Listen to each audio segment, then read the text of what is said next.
Hello, everyone, and welcome. I'm here on behalf of the CLEO Institute, a nonprofit dedicated to climate education, advocacy, and engagement. Our mission is to drive climate action through education, engagement, and empowering community leaders and future generations with the knowledge and the tools they need to tackle the climate crisis. I am here today to present with two excellent partners on climate resilience and SB 180. We will explore how 180 has changed the landscape and hear from perspectives from our community. I have with me today Robert Rosa is the president of the American Indian Movement Central Florida chapter and a passionate advocate for Indigenous rights, cultural preservation, and sacred site protection. A proud member of the Tanio community, Rosa has been at the forefront of grassroots efforts to defend ancestral lands across Florida, particularly in cases where native burial sites and mounds have faced threats from developers. Under his leadership, AIM Central Florida has successfully challenged unauthorized excavations and mobilized community action to uphold federal protections like the Native American Graves Protection and Repatriation Act. Is that right? And I also have with me Richard Grosso, is a seasoned environmental attorney and former legal director of 1,000 Friends of Florida, where he championed smart growth and land conservation across the state. With over 3 decades of experience in environmental and land use law, Grosso has played a pivotal role in shaping Florida's legal landscape through litigation, policy advocacy, and public education. His work has, and now meet Robert. Haigwe tomoko to Huatiano, de Kaura Borinquen Taino Daka, Oria de Vivi Yacueca Borinquen, Oria de Baba Oaxaca Borinquen, Calacoay, Umunte Iara. I give you a greeting in my language to honor my ancestors, and it goes without saying my name, but I tell you where I am from, which is Borinquen, which is Puerto Rico, as they call it today, and I'm Taino. And I tell you what tribe my mother came from, which was Yacueca Borinquen, and my father, Oaxaca Borinquen. And the last phrase is, I'm glad to be here. Thank you. That was beautiful. I love that. Okay, so thank you so much for being here today with me and helping me and our people watching this to understand some of the challenges that the tribes are facing now and will be in the future. What are you seeing on the ground? How is climate change affecting tribal lands and cultural heritage in Florida? Tribal, how it affects is more of how the government is dealing with it. And for example, they have the locks, and they plan on limiting the water flow through there, which floods out, many of the sacred lands and villages that they still have in the Everglades that they use for ceremony, they use for farming, and they use for medicines. So when the government tries to control all the damage that they do, they're actually hurting the Indigenous Tribes of Florida. That's awful. When the planners in different municipalities are planning and they leave out Indigenous voices in their comprehensive plans, in their land development codes, what risks does that create for sovereignty and survival? For the sovereignty and survival, well, first of all, there's a lot of sacred plants and medicines that we use. They do have a health board, but there are a lot of traditionals that still use these medicines that we forage for. And when that happens and they leave us out, they're leaving us out from our medicine, which is getting damaged, and we're not allowed to talk about it because then it goes into exploitation. But so it's a slippery slope, but when they leave out our indigenous knowledge, we've been here for thousands of years. And Florida, before colonization, has remained the same for thousands of years. Now, within 525 years, they've, instead of becoming stewards of the land, have tried to control the land. And that's the difference. So when they leave us out, they're leaving out more than just us out. They're losing themselves in colonization and being in touch and being one with the land. Right. I agree. They are losing the knowledge that you can bring, the insight and your expertise, and they're not acknowledging that.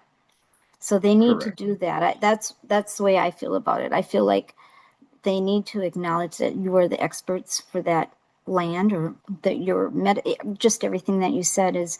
And sea level rise and flooding can also mean displacement. How do climate impacts tie into the broader struggle around gentrification and land loss? Well, gentrification is going on way too much recently. What happens with gentrification, you're bringing in a new group of people that don't understand the land, don't understand the consequences of their actions to the land.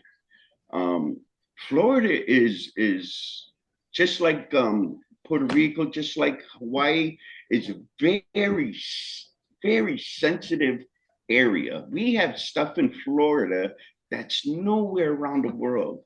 It's like if we went to Madagascar, gentrified it. Imagine the amount of damage that just that doing, even if it's a small community. You got to understand the lands before you try to build or do anything to that land. If local governments could do one thing better to include indigenous communities in their resilience planning, or to protect you, to help you, what would you want? What would be ideal? The ideal was to include, the most ideal would to be included, to not only, for just to have our word, but to have our knowledge. Like I've said, we've been here thousands of years. And if they would just include us, we all could really enjoy Florida. Um, it's everybody wants to come here for the beaches, yet they build right upon the beach. So now, when the climate changes, you have erosion. So now all the plants that you've killed just to live on the beach, you're endangering your family, and you're endangering other communities. So, I would just, we would just love that, just be in there and to teach, be at these, we'd love to be at every meeting, however we can't. But if we could have people just to come out to Miccosukee. They have Indigenous Day, and there's plenty of times, that you could go down there and learn. And these politicians actually need to go down there and hear it for themselves, and think, openly, and don't think it's just a myth. It's just, legends. It's a story. No, these stories have meanings. These stories have actual effects to the environment and to your. So we would just love to be included. We would love to have more say over our waterways, than we do now. Well, that's great. I agree with you. And it would be nice if they could have like one seat on the if they have a historical board that's reserved for somebody that's an expert or from an indigenous community, or even just have a board, or if something comes up and it's going to be affecting an indigenous community, that they do have a policy that they reach out and they have a discussion. That would be the minimum, probably. Yes. Yes, that would be the most beautiful thing that they could do. It's just work with us. They've ignored us for so long, and now we're in a place where Central Florida, you can't even drink out of the tap. Now, if you go to Miccosukee Village and everything, you could drink out of the tap out of those wells because the Miccosukee, they have control of the Everglades water where they're at. And they hold it to a higher standard than the government does. So now you have, like, say they wanted to build on Shingle Creek, correct? So all that lower standard water and pollution, it now intrudes into what the Miccosukee and the Seminole have done. So, and people don't realize, the only river that goes north is St. John's. Everything else goes down into the Everglades. And, the Miccosukee and the Seminoles have strived years and years to keep it at a livable quality. Hmm. So, yeah, that's some of the things that are there and happening. Right. I totally understand and sympathize, and think there should be more done to protect those river and those waterways if they're going to affect populations downstream. Definitely. Yes. Okay. Well, I'll come back to you in the end and see what you have as a call to action. And now I'm going to introduce Richard. Richard, can you unpack for us what SB 180 does in practical terms to limit government's ability to plan for future climate impacts? I had recently partnered with 1,000 Friends of Florida to produce a pretty detailed analysis of all the things that Senate Bill 180 does and of its potential constitutional problems. And you can find that more detailed analysis on the 1,000 Friends of Florida.org webpage. For our purposes today, the statute renders null and void any comprehensive plan or development code changes made by any local government after July 31st of 2024, null and void, if those changes were, under the language of the new law, more restrictive or burdensome. And it applies that restriction and that retroactive voiding of plan and code changes. It renders them null and void for any local government that had a hurricane make landfall, the 3 hurricanes that had hit that year. And since those 3 hurricanes were affected by the emergency declaration by the federal government for every single county in the state, every single county in the state was listed on one of those 3 emergency declarations for those 3 hurricanes. So it invalidates all of those rules enacted by every one of the 67 counties, and it applies to every city within that county. So for basically going back a year, and this prohibition lasts up until 2027, it invalidates those prior changes. Moving forward, it does the same thing. It prohibits any more restrictive or burdensome comprehensive plan or land development code changes from being proposed or adopted for 1 year after a hurricane makes landfall anywhere in a county, and then for that county, any city within that county. Now, given the fact that we are getting hurricanes, I think the average is once every 3 years in Florida, and that seems to be increasing, that frequency. And since those hurricanes make landfall and the statute applies within 100 miles of landfall, this is effectively prohibiting, moving into the future, any more restrictive or burdensome code or plan changes. There's 2 issues there to talk about. First of all, to enact any changes to a comprehensive plan or a land development code, that takes a really long time. There's a long, lengthy statutory process, a 2-step process, lots of public hearings. You've got stakeholder involvement in meetings. You've got to develop language through that lengthy process. And so, as a practical matter, local governments are in a situation where, well, we think we might need to make some changes to our plan or our code, but we could start that process. It's going to take a long time, a couple of years or so. And at any point in that process, if a hurricane makes landfall within 100 miles of our county, then we're stopped. That process now comes to a halt. We can no longer move forward with that proposed change to our comprehensive plan. So, given the frequency with which we get hurricane landfall in Florida, the size of those hurricanes, so they impact a lot of local governments, and the length of time it takes to make these changes to plans and codes,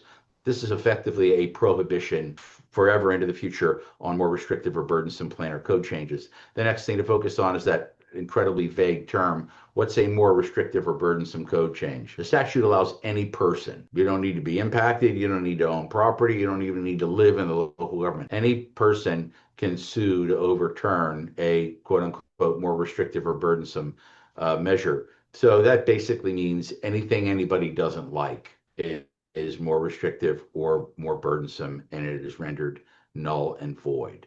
The big problem for that, for us in Florida, is that we've got a set of laws that are not really up to snuff when it comes to climate, heat, sea level rise impacts. Some local governments have done a pretty good job over the last few years of beginning to improve their resilience for sea level rise and climate impacts, to begin to require structural and land use form requirements that will reduce our greenhouse gas emissions, but most haven't, and most have only taken small steps towards that. And so, by and large, our existing comprehensive plans and codes are inadequate. They are not up to, modern snuff for climate resilience and adaptation. And so, as local governments determine the need for increased structural requirements, increased setbacks from waterways or floodplains, increased floodplain protections, increased internal vehicular trip capture for greenhouse gas emissions, density reductions, use reductions. Maybe we figured out in that highly vulnerable area, in the coastal high hazard area, maybe we shouldn't allow 70 units per acre. Maybe 35, 40 would be safer, keep fewer people out of that vulnerable area. Can't do that now. Impact fees. A lot of the response to climate and sea level rise needs to be, all right, you might choose to build in a certain vulnerable area, but the taxpayers are not going to subsidize your infrastructure there. So we're going to need to cover 100% of the costs of any infrastructure you might want to build for your private development in a vulnerable area. But we now can't increase impact fees because they surely would be deemed by anybody to be more restrictive or more burdensome if developers have to pay closer to 100% of their actual share of the cost for infrastructure. Increased habitat protections, increased water quality protections are very likely to be seen as more restrictive or burdensome. Even things like, we're not going to change the standards, but to help us apply existing development standards to development proposals, let's require more information. Let's require of the applicants more data and analysis, more of an impact analysis on sea level rise impacts or flooding impacts or greenhouse gas emission impacts. I think it stands to reason that any developer is going to say, well, no, now I need to pay some additional consultant to do that additional analysis. So that's more burdensome. That's more restrictive. So across the board, this statute freezes in time whatever we happen to have in any local government right now relative to resilience or adaptation, either analysis or actual development standards. And that is horrible. The courts, for decades, since we've been doing regulations in this country for well over 100 years now, courts have made it clear that local governments have not just the legal authority, but actually the responsibility to react to change conditions. Courts have said that forever.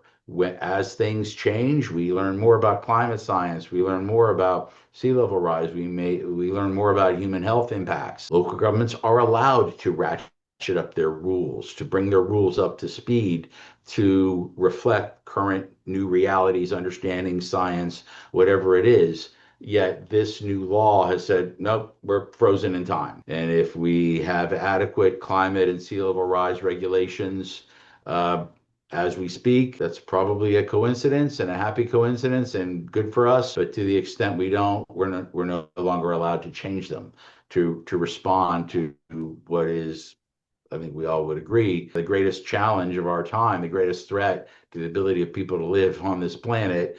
But state of Florida has now said we can't change the rules to deal with that at all. So that's a huge problem for people who are trying to make their local communities, their state, their country, our globe more resilient. And that's why relying on existing plans and regulations is such a problem, because generally they have not been written with climate change, adaptation, and resilience, in mind. That's what I was thinking as well. Even the ones that have put climate change in their comprehensive plans, they're using past data a lot of times, for their stormwater retention ponds or even heat impacts. And they're not taking into consideration, there could be blackouts and everything just, based on what we're predicting for heat, right? So, and it's scary because heat's the number one thing people will die from. Putting all the other climate from extreme weather together, add them up, it's still going to be heat. How might SB 180 conflict with federal guidance or funding requirements that mandate the use of forward-looking climate data? There are federal requirements, particularly centered around the flood insurance program, where local governments can qualify for cheaper rates for their consumers for federal flood insurance if they take certain measures, like looking at cumulative overall damage to structures, for questions of whether they can rebuild and whether they can expand and that kind of thing. So this law prohibits local governments from being able to make changes to their development codes that would allow their participation in the National Flood Insurance Program to be discounted. Obviously, any insurance program, if you are engaging in better practices, your insurance will cost you less. We've now said, no, we don't want to do that. We don't want our consumers to be able to pay less for insurance by meeting more resilient building standards. That's the direct problem for the question that you've raised.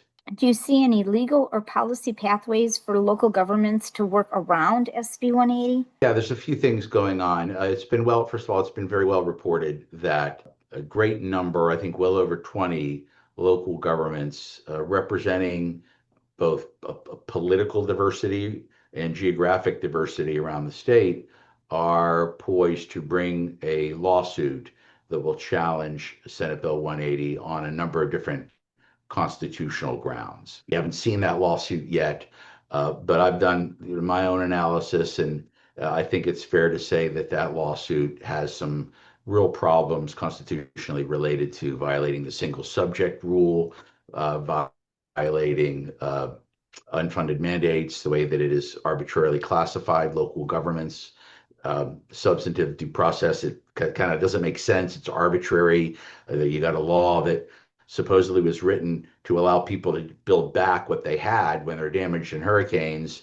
And somehow that law also prohibits local governments from improving their plans and codes on all manner of issues that have nothing to do with how you can rebuild after you've been damaged in a hurricane.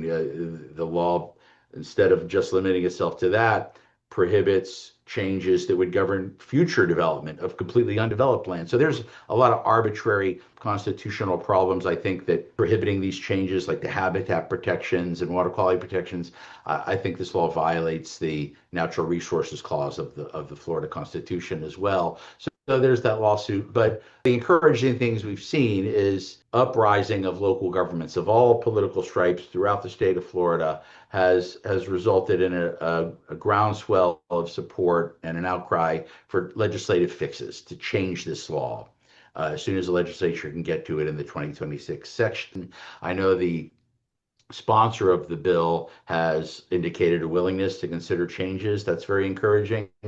I know a lot of legislators have come out and said, these things happened at the end of the session. It was a large bill, and a lot have said, we really didn't understand all the implications of what we were doing with this bill. So I think that I'm encouraged that there could very well be changes to this law made in 2026. Hopefully, they'll go far enough to allow us to continue to make the changes we need to our plans and codes for resiliency and adaptation. The other thing that's probably the least encouraging way around this is for local governments to propose and adopt changes that are different to their code or their plan. Not necessarily more burdensome or stricter, but here's a different way of doing things and making changes to their code or their plan. Maybe it's a package deal.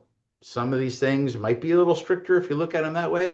Other things might be more liberal and give developers more options for how to deal with these kinds of issues. Categorically, those things are not more burdensome or stricter. But of course, that's in the eye of the beholder.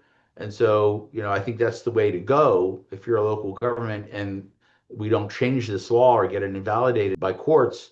But even that comes with peril because then it's a guesswork. Is this going to be seen as a neutral, different change, or is it going to be seen by the courts as stricter or more burdensome? So ultimately, the fix needs to be political. The legislature needs to address this as soon as it can in 2026. I'm hopeful. Right. And I think to pass it, it kind of was a last minute change of language, last paragraph, kind of people were not informed like maybe they would have been had they had the time. So it was kind of a sneaky deal. If you could leave the audience with one key message about SB 180's impact on resilience, what would that be? It freezes in place rules for every city and county in the state that were not written by and large in anticipation of climate change, global warming, sea level rise, at a time when we need to be bringing those plans and codes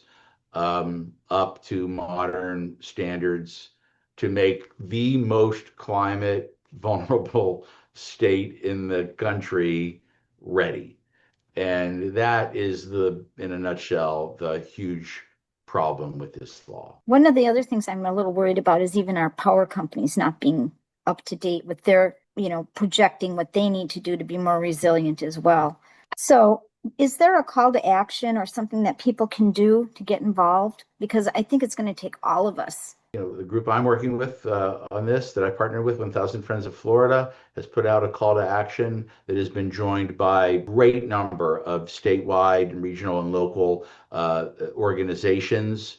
Many local governments have adopted resolutions calling for change to the law. As we speak, we are right now in legislative delegation meeting time, September and October here. The local, for each county, legislative delegations are having town hall meetings throughout the state. People should attend those meetings, show up, raise Senate Bill 180 as a huge problem, tell your legislators you expect them to immediately work on changing this law to fix it so that we can actually do the job we need to do to make ourselves climate resilient. It's happening right now. Look up right now when your local county legislative delegation meetings are. They've already begun to happen, and make a beeline to those meetings. And I'll put up I have a QR code I'll put up in a minute. But Robert, before we end the presentation, do you have a call to action or something that people can do to get involved or to help out? Yes, currently there is a burial. It's called the Shirring Mound, and that is in Jupiter, Florida.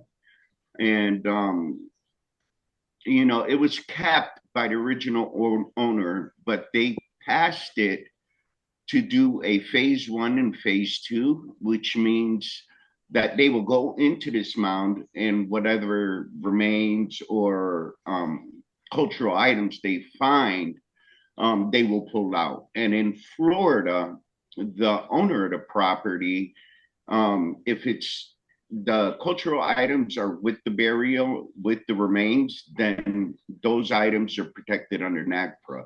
But anything else is not. So you know, they've gone and they've already introduced the phase one and phase two.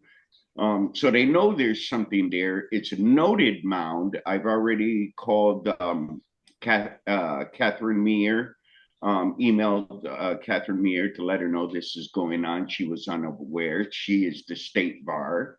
But I would say email the mayor, email the commissioners, and let them know that this is not okay.